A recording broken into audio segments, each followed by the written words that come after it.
Well, Ed, here we are in a new year, 2013, and actually we're already quite a ways into the year. Yes, we are. And we're also in our new studio. And, well, that's a good thing, but I'll bet our studio doesn't spend the kind of money that South Dakota state government spends. I bet you're right. If it did, we'd be, shall we say, rolling in the dough.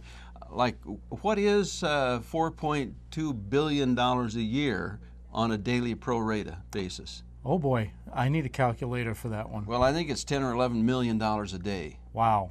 And you know, as do I, and many of our viewers will know, that nearly 2 billion of that, 1.7 billion, 1.75 to be more precise, 1.75 billion of those tax dollars comes from the federal government.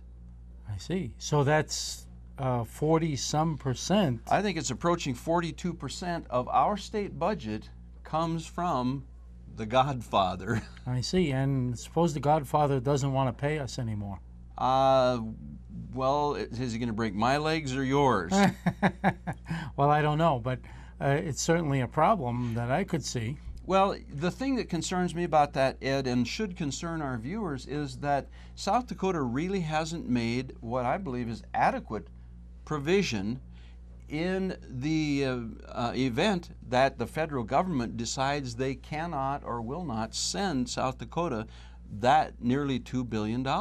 True, and you know, there is some sentiment in Congress to cut back, and hopefully they will, but it would hurt South Dakota quite a bit, and we have not made any provision. I stood in the gallery on the first day of the South Dakota legislative session this year and listened to our governor say that we have a surplus, and then decide, or I think he decided, that he wants to put it in some kind of a trust fund for some unanticipated purpose, and I don't know what that is. Just who do we trust with Exactly. that money? Exactly. I think we should trust the people who sent it there to begin with.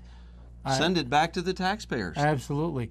And or use it to begin to wean us off this federal dependency. Yes. I think it's pretty well can be assumed that we're not going to get more money than we have before. I think it's going to be less. And all this talk about a balanced budget in South Dakota has been on the backs of taxpayers.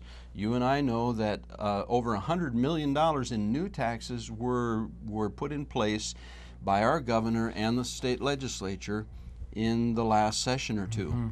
This year, what was the first bill the governor signed? It was a tax increase. Yes, it was. And here's something to chew on, Ed. If the federal government didn't send the $1.75 billion to subsidize South Dakota government, that would mean there'd be an $8,800 increased tax burden on every South Dakota family of four. Wow. Almost $10,000. Either that or we'd have like over 40% spending decrease overnight. And talk about draconian cuts. It would have to be draconian cuts, and we still wouldn't be able to afford it. We agonized over $127 million deficit when Dugard took office. What would we do with a $1.75 billion deficit overnight? I have no clue. It's a frightening prospect, and it's not one that we should lay awake nights worrying about, but isn't it time state government decided to be proactive? Do something serious to stimulate economic development and revenues from the private sector without raising taxes, so that we have the money in the bank if the federal government's check bounces.